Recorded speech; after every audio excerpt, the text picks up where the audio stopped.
Graça e paz, Deus abençoe a todos. Estamos de volta falando sobre providência de Deus, material do Dr. John Piper, material que nós aguardamos por um tempo, adquirimos e incorporamos aos nossos estudos aqui, porque é um tema que eu considero muito importante.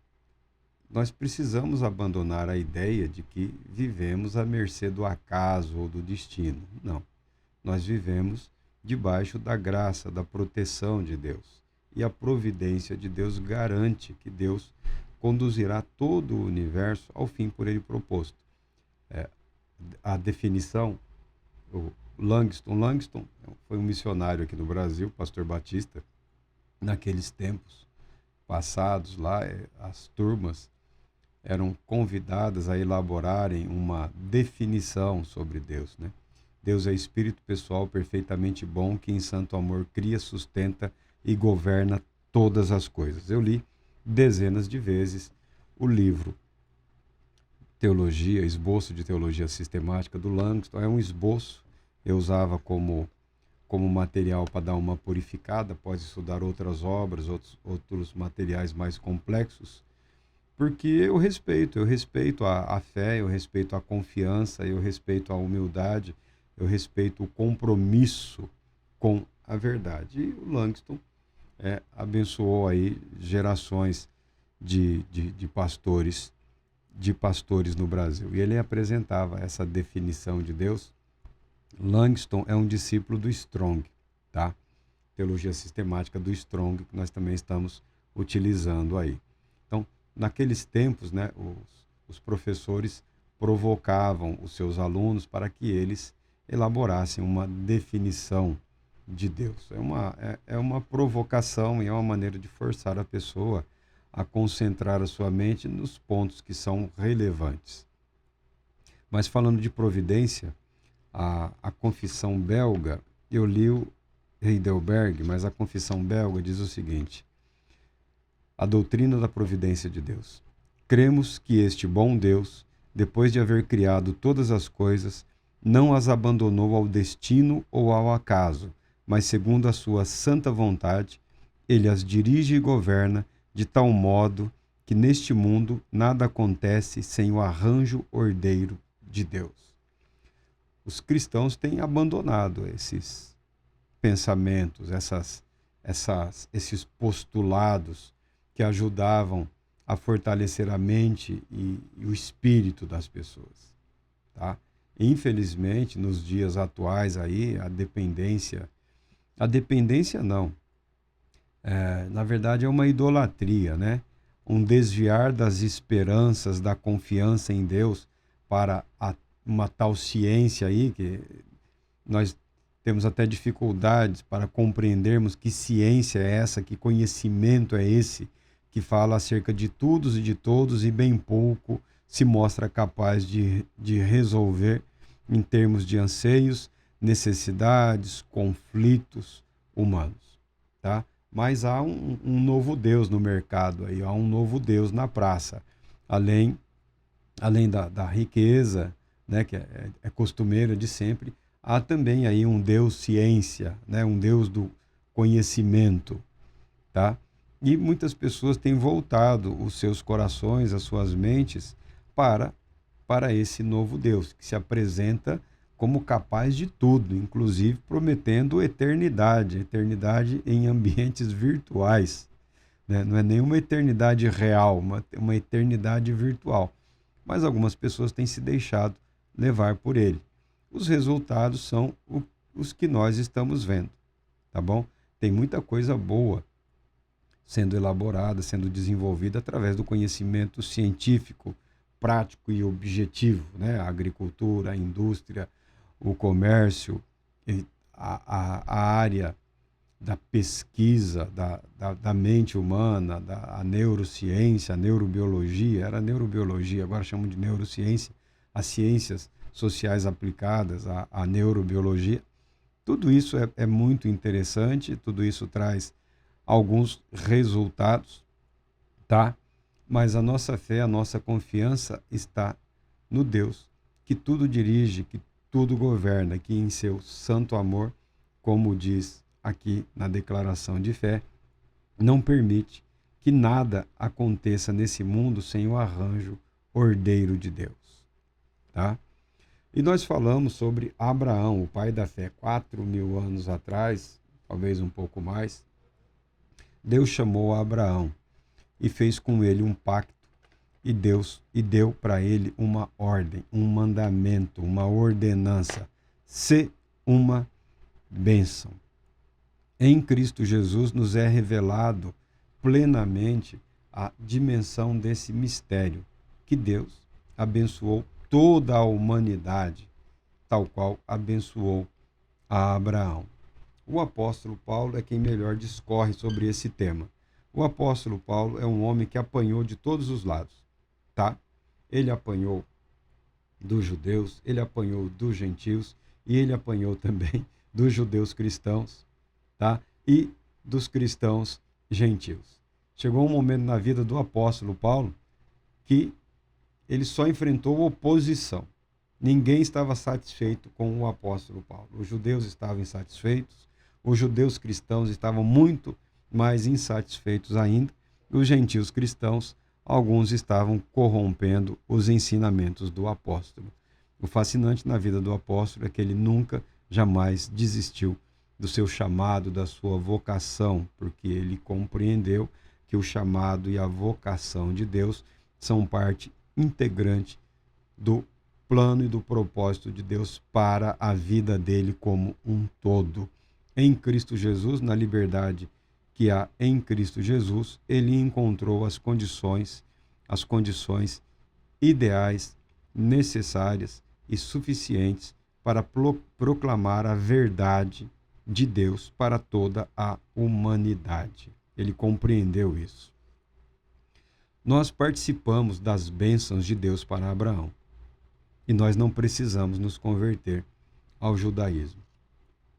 Na verdade, você não precisa se converter a nenhum ismo. Tá?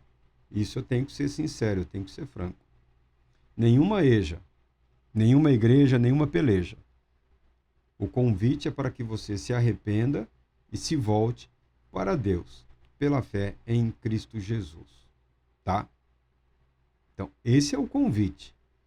Se você quiser fazê-lo num experimento eclesiástico, denominacional, institucional, aí a responsabilidade é sua e dos ministros, dos servos ordenados aí que estão aí para te abençoar, te proteger na sua jornada. A fé em Deus é suficiente. A fé em Deus é ricamente abrangente. A graça de Deus que se manifesta através de Cristo Jesus, pelo que nós acreditamos, pelo que nós confessamos aqui, providência, a doutrina da providência, garante que você será conduzido para um bom porto, tá? Você será conduzido para bons portos. Você não ficará à deriva. Não existe um oceano da fé, tá bom? Você não ficará abandonado à deriva, sendo dirigido por correntezas ou por ventos. Não. Não. A graça de Deus em Cristo Jesus, a providência do eterno Deus garante que você será conduzido a um bom porto. Tá bom? Então, o apóstolo Paulo, quando discorre sobre esse tema aqui, os da fé é que são os filhos de Abraão, na carta dele aos Romanos, nós vamos estudar especificamente o livro de Romanos, na carta dele aos Romanos, capítulo 11, ele diz o seguinte: se porém alguns dos ramos, ou seja, se porém alguns dos ramos foram quebrados, que são esses ramos que foram quebrados? Parte dos judeus. E tu, ou seja, gentio, sendo oliveira brava, nós que não éramos judeus, que não somos judeus, somos gentios. Ele descreve aqui como oliveira brava. Foste enxertado em meio deles e te tornaste participante da raiz e da seiva da oliveira, não te glories contra os ramos. Porém, se te gloriares, sabe que não és tu que sustentas a raiz, mas a raiz a ti. Romanos 11, 17 e 18. A liberdade não gera espaço para arrogância, para vaidade ou para pretensão. Na prática, nem sempre é assim. O apóstolo Paulo, quando passa a garantir, quando passa a afirmar que todo aquele que crê em Jesus, o Cristo, o Messias dos judeus, ao mesmo tempo em que é incluído na família da fé, ao mesmo tempo em que passa a ser contado como filho de Abraão, está livre das responsabilidades étnicas e religiosas, étnicas e civis dos judeus, do judaísmo. Algumas pessoas começaram a considerar o judaísmo como inútil e desnecessário, tá? Principalmente as pessoas que queriam criar problemas para o apóstolo Paulo. Ele está dizendo que o judaísmo não serve mais para nada, que o judaísmo perdeu. Não, o apóstolo Paulo nunca disse isso. O apóstolo Paulo nunca afirmou tamanha afronta à verdade. Tá? O apóstolo Paulo nunca insistiu em que um judeu devesse abandonar a sua tradição religiosa. Nunca insistiu. Ele nunca insistiu. Muito pelo contrário. Muito pelo contrário. O que ele defendia é que a justificação é pela fé. A justificação é pela graça. O que se exige é a fé. Justificados sois pela graça mediante a fé. Tá? E isso dispensa a adoção de ritos e práticas totalmente vinculados à sociedade, à cultura, à tradição judaica. Estamos livres. Por quê? Porque ele afirma que os rituais não foram capazes de superar o pecado. Muito embora a tradição religiosa judaica, a tradição sacerdotal do templo, oferta, sacrifícios, são inúmeros. Eu estou lendo de novo o livro de Levítico aí. É um sistema que propõe manter uma comunhão, uma celebração comum de um pacto, de uma aliança entre Deus e o povo de Israel, entre Deus e a nação e Deus, incluindo os sacerdotes, os oficiais religiosos, os líderes políticos e o povo como um todo, todos participantes da mesma graça, a expectativa de viver em comunhão através do perdão. Se alguém pecar, ofereça isso, se não tiver recursos, traga 2 animais, aí 2 avezinhas, se não tiver, que traga lá uma quantidade pequena de farinha lá, de trigo, tá? É um sistema que convida continuamente ao arrependimento.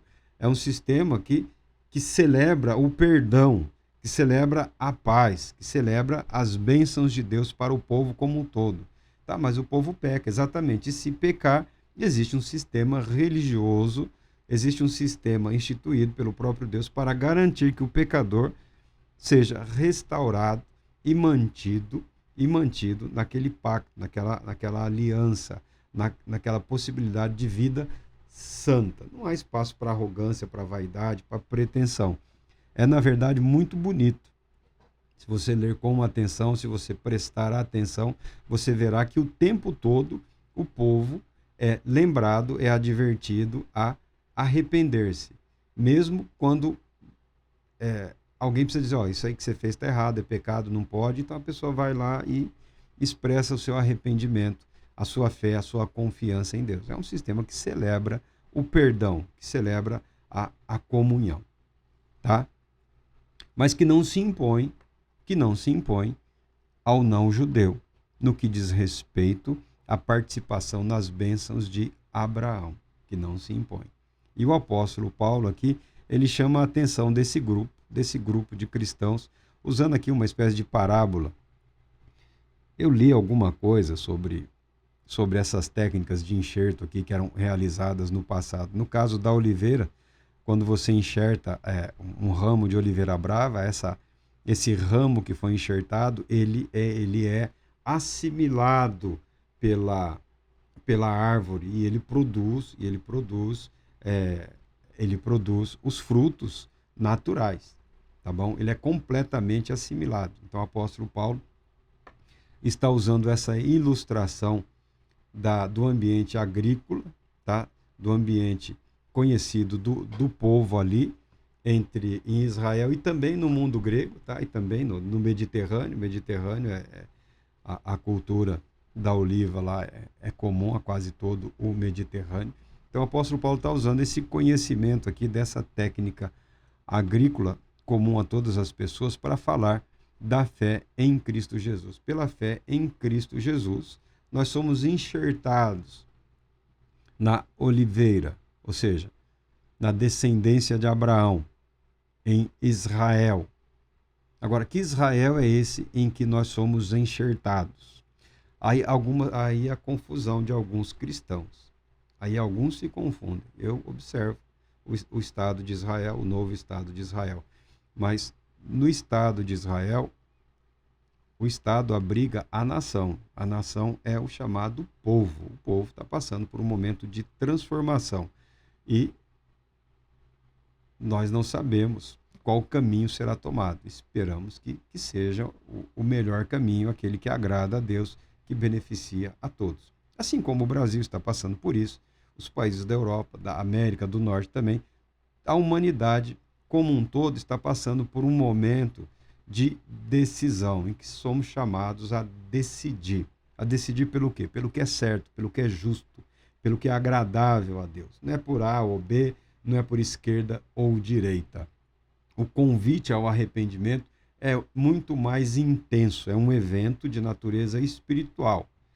No momento em que nós estamos vivendo, dado ao nível de covardia, preguiça e depravação das lideranças religiosas, o ambiente político, econômico tem dominado a cena, tem se aproveitado de um momento pelo qual a humanidade, pelo menos é o que nós vemos aqui na Europa como um todo, pelo qual a humanidade atravessa, ou seja, o Espírito de Deus clamando, convocando, levando as pessoas a um ponto em que elas inevitavelmente têm que decidir se vão se arrepender, se voltar para Deus ou não, dado ao silêncio, dada a omissão, dada a preguiça, dada a corrupção das instituições religiosas, o mundo político-econômico, está usando esse momento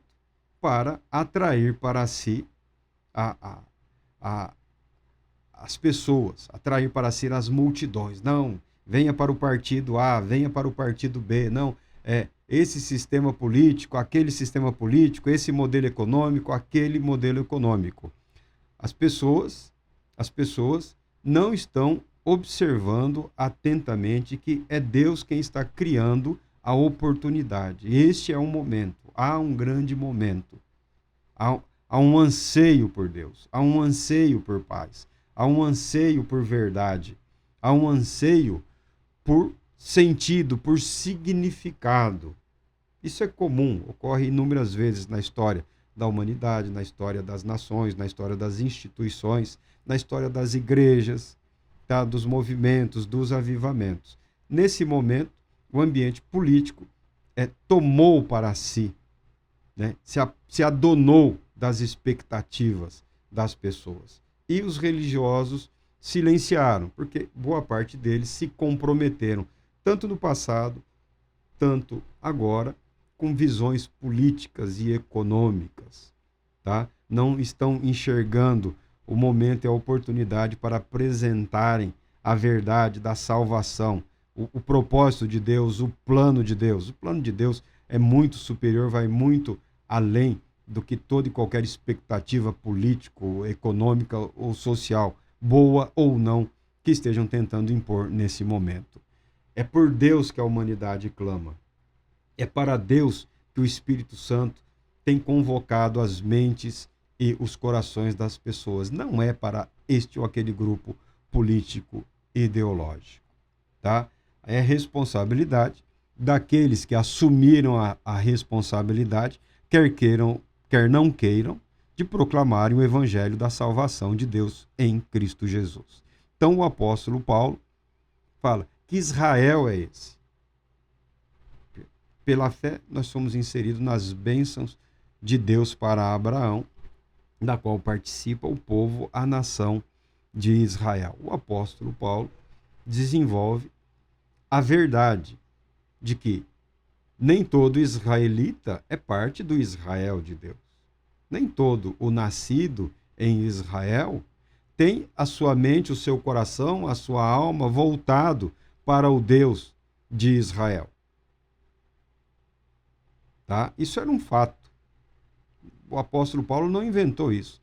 Nem todo religioso, nem todo aquele que segue as normas institucionais da fé, sejam elas quais forem, negocinho na cabeça, a barba, a franja aqui e ali, né, a saudação, o ritual, isso e aquilo, nem todo que vive um sistema litúrgico vive a fé. Essa é a tragédia. Essa é a tragédia que pode acometer a vida religiosa. Tá? Uma vida que segue rigores, regras, que participa de eventos, mas que não está necessariamente ligada a Deus, que não está necessariamente em comunhão com o Todo-Poderoso Deus. Tá? Isso é algo que o apóstolo Paulo descortina, deixa aberto. E deixa aberto o fato, que é visível para todos. Nem todo aquele que diz de Jesus Senhor, Senhor, será reconhecido por Cristo Jesus como súdito, como servo. O próprio Senhor Jesus declara, inclusive, alguns que se apresentarão de forma arrogante e presunçosa, dizendo, Senhor, em teu nome, né? A turma do dedinho, né? Senhor, em teu nome, realizamos milagres, curamos cegos, expulsamos demônios. Tem a lista, tem gente que tem lista, né? Tem alguns que parecem capitão de navio, né? Tem um diário, tem um relatório de feitos. Para quem ele vai apresentar aquilo? Sendo que a própria palavra de Deus declara que entre esses estão aqueles que Jesus falou, não vos conheço. Não conheço vocês. Não é porque está falando Senhor, Senhor, né? Mãozinha, né? Mãozinha, agora tem mão para tudo quanto é lado também. Não vai impressionar os céus. Porque a vida pela fé, ela é gerada pelo doador da fé, pelo doador da vida. Porque a fé é uma manifestação da vida espiritual graciosamente concedida por Deus em Cristo Jesus para toda a humanidade. E ele fala o seguinte, Israel interior ou espiritual, de Romanos, que o apóstolo Paulo fala, existe esse Israel, o que ele chama de verdadeiro Israel. Por que ele chama de verdadeiro Israel? Isso daí é retórica rabínica, tá? Se você acha que eu exagero, você nunca viu os rabinos discutindo, tá bom? E eles conseguem ser bastante cruéis. Conseguiam ser bastante cruéis, tá bom? O apóstolo Paulo ele foi atacado, ele era chamado de falso judeu, tá? Ele chamado de herege. Dele é dito que ele abandonou a fé, abandonou a fé dos seus pais, abandonou a tradição. É como se ele tivesse insultado toda a sua família, toda a sua descendência, todos os seus valores, tá bom? Ele é atacado, que ele é um falso judeu. Aí ele é acusado de ser um falso judeu. Aí ele fala que o verdadeiro Israel é o Israel interior, é o Israel espiritual, e não o Israel étnico e cultural. Então, algumas pessoas hoje estão querendo fazer parte de um Israel étnico e cultural. Étnico, ou um judaísmo étnico e cultural, porque o Israel de hoje, você pode ser israelita e judeu, você pode ser israelita e ateu, você pode ser israelita e islâmico, você pode ser israelita, e eu acho que tem até cristão lá, israelita. São poucos, não são muito considerados, tá bom? Apanhar de todos os lados lá também, não impressiona ninguém, tá? Ou a pessoa tem uma vida, um trabalho muito acima da média, ou chegar lá falando que é cristão, não vai impressionar ninguém, tá? É possível, e hoje há em Israel islâmicos, tem israelitas islâmicos, tem inclusive o Estado de Israel tem o tribunal, tem os tribunais, a justiça civil, tem o tribunal rabínico e tem o tribunal islâmico, tá bom? As questões da lei, das leis do Islã, tem um tribunal específico para tratar das leis do Islã. As leis judaicas lá, da fé judaica, tem um tribunal para tratar dessas questões. E tem um tribunal, a justiça pública lá, a justiça civil lá também, tá bom? Se você fala de democracia aqui, lá, nós não somos nada. Nós estamos engatinhando nessas questões ainda, tá bom? Então, alguns têm tentado imitar um judaísmo étnico e cultural. Por que provém da fé? Por que provém da fé e não pela herança étnica ou genética?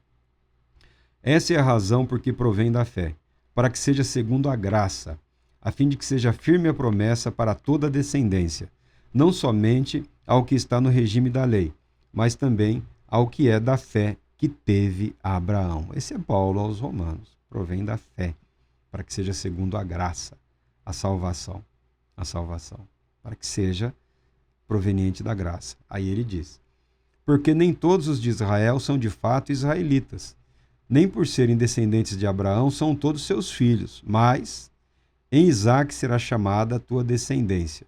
Isto é, estes filhos de Deus não são propriamente os da carne, mas devem ser considerados como descendência os filhos da promessa, a herança espiritual. Isaac foi escolhido por Deus, assim como Abraão foi chamado, Isaac foi chamado. E através de Isaac, do descendente de Isaac, Deus escolheu Jacó ou Israel, rejeitando Esaú. Quando se fala de rejeitar, não quer dizer que Deus o abandonou, quer dizer que Deus soberanamente escolheu um para que, através desse, o plano de Deus desse seguimento à formação do Estado e da nação. Não significa que Deus amaldiçoou o outro,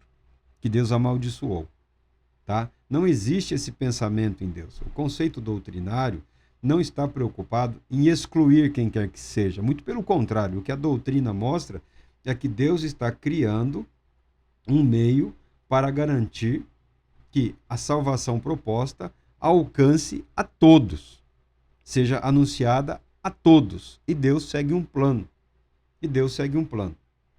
Tá?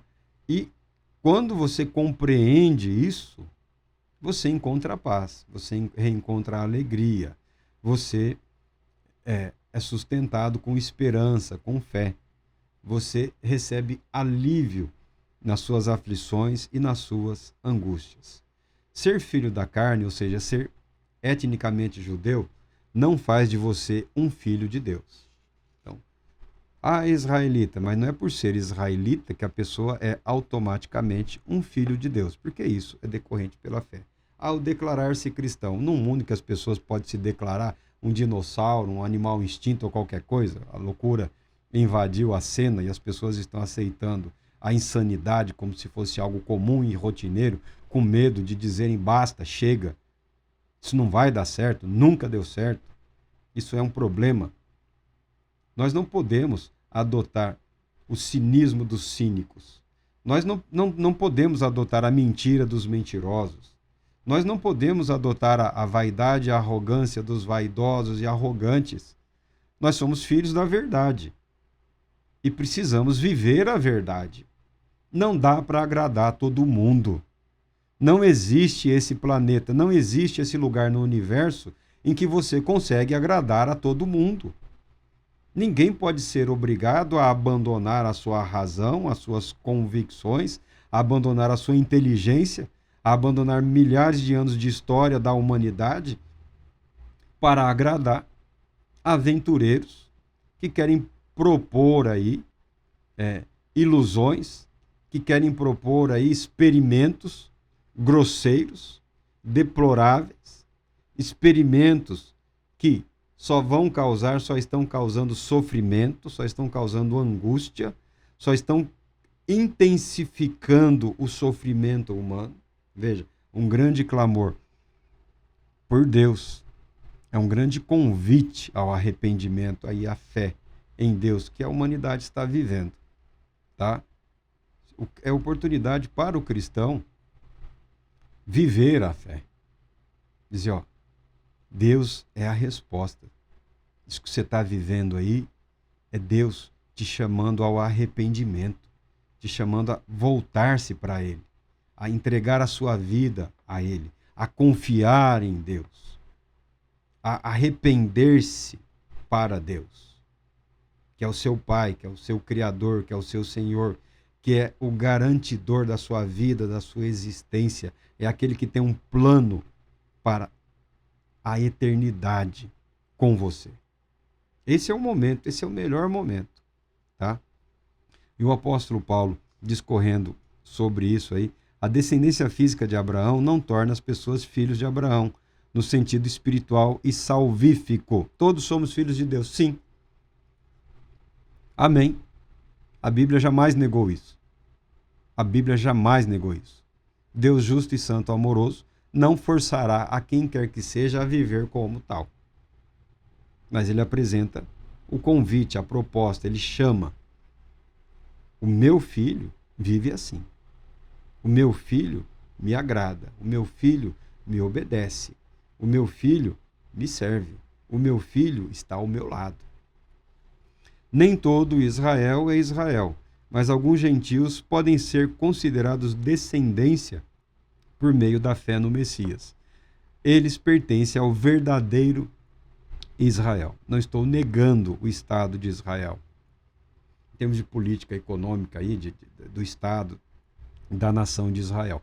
Acompanhamos atentamente e as nossas orações são para que Deus cumpra o propósito dele no povo dele, do povo eleito, luz para as nações, tá? Luz para as nações. É o povo de Israel, o povo judeu, está lá. Como eles estão vivendo essa vocação, esse chamado, é responsabilidade deles, não é responsabilidade minha julgar a vida dos outros ou o plano específico de Deus para este ou aquele grupo. Não é meu propósito, não é minha intenção. Eu torço por eles, eu oro por eles, eu clamo a Deus por eles, como clamo a Deus pela minha vida, pela minha casa, pela minha família, pelos meus irmãos, inclusive pelos meus irmãos em Cristo Jesus. E o apóstolo Paulo continua, porque não é judeu quem o é apenas exteriormente, nem circuncisão aquela que é somente na carne. Porém, judeu é aquele que o é interiormente, e circuncisão a que é do coração, do espírito, não segundo a letra, e cujo louvor não procede dos homens, mas de Deus. Romanos 2, 28 e 29. Tá? O verdadeiro judeu. O apóstolo Paulo não está fazendo nada mais do que explicitar o que foi anunciado por João Batista. Arrependei-vos. Arrependei-vos para que sejam purificados dos seus pecados e possam fazer parte do reino de Deus. Tá? É chegada a hora em que Deus propôs a apresentação do seu reino. E ninguém vai entrar nesse reino sujo, impuro, imundo. O arrependimento para purificação, para perdão dos pecados. E o apóstolo Paulo está tratando esse tema como foi proposto por João Batista, como foi proposto por Jesus, o Cristo. Arrependam-se e voltem-se para Deus, para que, quer sejam judeus, quer sejam israelitas ou não, sejam purificados pelo sangue do Cordeiro e se tornem participantes da aliança eterna, do pacto eterno providenciado por Deus na eternidade. Eis o Cordeiro de Deus que tira o pecado do mundo. Jesus, o Cristo de Deus para a salvação de todo aquele que nele crê, do judeu e também do gentio. Deus Todo-Poderoso te abençoe, te proteja e te conceda paz.